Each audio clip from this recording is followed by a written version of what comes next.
Thank you mga kaibon, maraming salamat po. Welcome back sa YouTube channel natin. Kumusta po kayong lahat mga kaibon? For today's video, sasagutan naman tayo ng katanungan ng kaibon natin.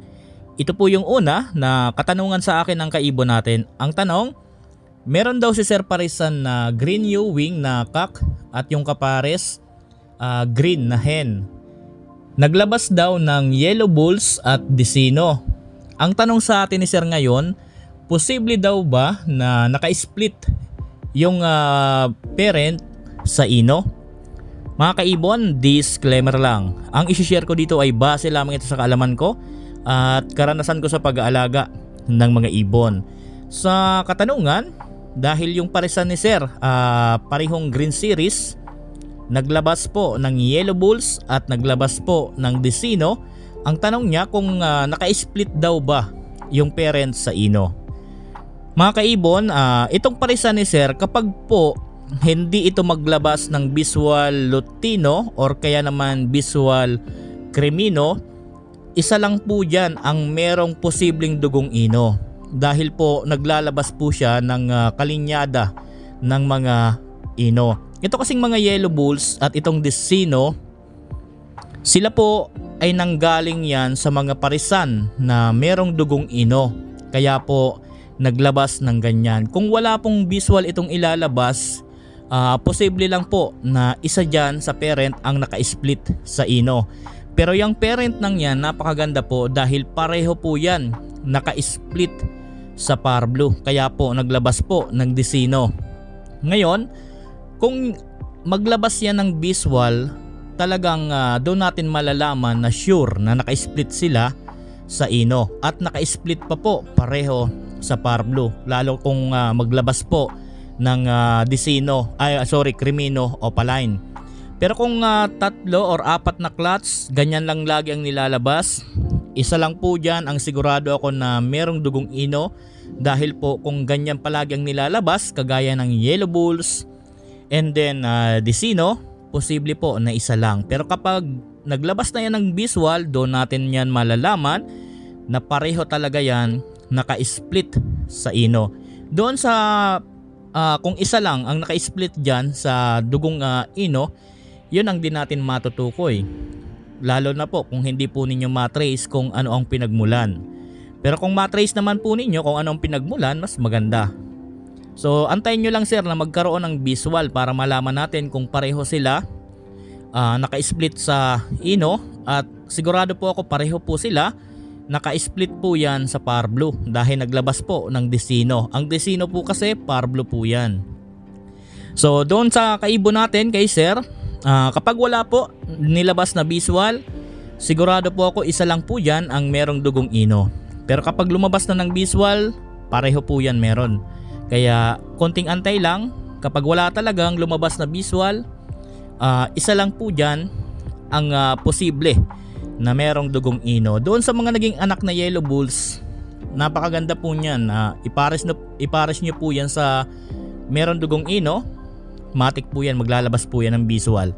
So doon sa kaibon natin, maraming salamat po sa katanungan. Sana po nasagot ko ng maayos. Yan po yung unang katanungan sa atin ng kaibon natin. Pangalawa, tinatanong sa atin ni Sir kung bakit daw naglalagas yung balahibo ng ibon niya sa dibdib.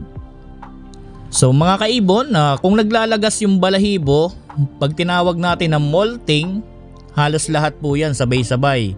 Hindi nga lang yan na bigla ang lagas lahat.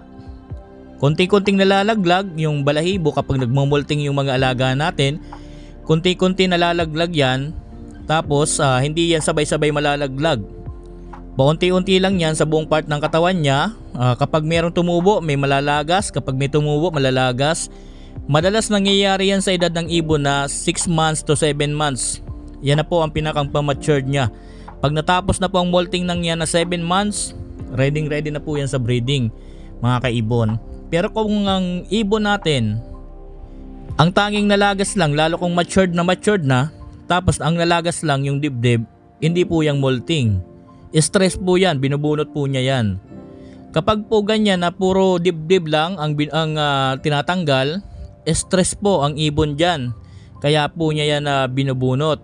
Kapag po ganyan na nakita po ninyo na nagbubunot, mas maganda painumin nyo po ng dextrose powder dahil po nai-stress po yung ibon. Nangyayari po yan sa mga pag-force ng halimbawa nagpo-force tayo na persahang pagpapares na ayaw talaga. Nangyayari po yan, nai-stress din po dyan ng ibon. Minsan naman kakasilip natin, nabubulabog, nagugulat, nai-stress din po dyan ng ibon at ginagawa din po yan na pagbubunot. Minsan ako noon na experience ko ang ganyan, ang ginawa ko po, yung ibon, pinaliguan ko po ng tubig na merong konting asin para po mag-iba po ang lasa kapag po gusto niyang bunutin. Kasi po kapag kaganyan, parang sarap na sarap sila sa pakiramdam niyan, lalo kung stress na, minsan kinakalbo talaga nila yung mga balahibo nila hanggang maubos po yan kapag sobrang stress na. Pero pinakang magandang gawin, painumin nyo lang po ng tubig na merong dextrose powder mga kaibon para at least mahimasmasan dahil po stress po yung ibon kapag ganyan. Hindi po siguro yan molting dahil kung molting di naman sabay-sabay nauubos ang balahibo kagaya ng binanggit ko kanina. May tutubo, may lalagas, may tutubo, may lalagas hanggang sa mabuo. Tapos kapag ganyan na isahan lang, once mo lang nakita, wala nang mga balahibo sa dibdib, stress po yan. So yan po ang gagawin po ninyo. Paliguan nyo ng tubig na merong kunting asin, and then mga kaibon, painumin nyo po ng dextrose powder. Yung asin po, wag nyo damihan. Tamang lagay lang po para at least hindi naman sobrang tapang, baka madisgrasya yung ibon kapag nagbubunot ng balahibo at naiinom niya. Saktong lagay lang na hindi naman masyadong maalat, tamang lagay lang. So yun po ang dapat ninyong gawin. So pangatlong katanungan sa atin ng kaibon natin, ang tanong, meron daw si sir hen, nakawala daw yung kak. Ang tanong sa atin ni sir, kaya daw bang alagaan ng hen hanggang mapisa yung mga itlog dahil wala na yung kak? Mga kaibon, madalas nangyayari sa mga kaibon natin ang ganito, merong itlog yung hen tapos nakawala yung kak. So sayang nga naman dahil yung itlog, hen na lang ang tanging mag-aalaga. Minsan problema po ito sa mga basal na pares. Sa mga probe naman, medyo okay pa dahil alam na nila kung ano ang gagawin. Pero mga kaibon, ganito po ang magiging senaryo niyan. Kapag po ang breeder natin hindi magaling bumuhay, dahil kung halimbawa po yung itlog nabubuhayin, inakay nabubuhayin niya 5, for example kahit 4. Kapag hindi po magaling yung hen, malalagasan po yan. Alam nyo kasi mga kaibon, ganito po ang mangyayari. Minsan yung mga medyo huli na itlog, minsan hindi na yon mapipisa dahil mapapabayaan dahil magsusubo yung hen doon sa mga napisang inakay. Kaya po ang mapapayo ko, kung meron kayong pwedeng ipaposteran yan, ipaposter nyo na para hindi naman masayang yung mga merong lamang itlog. Pero kung wala kayong mapaglagyan, walang mapaposteran,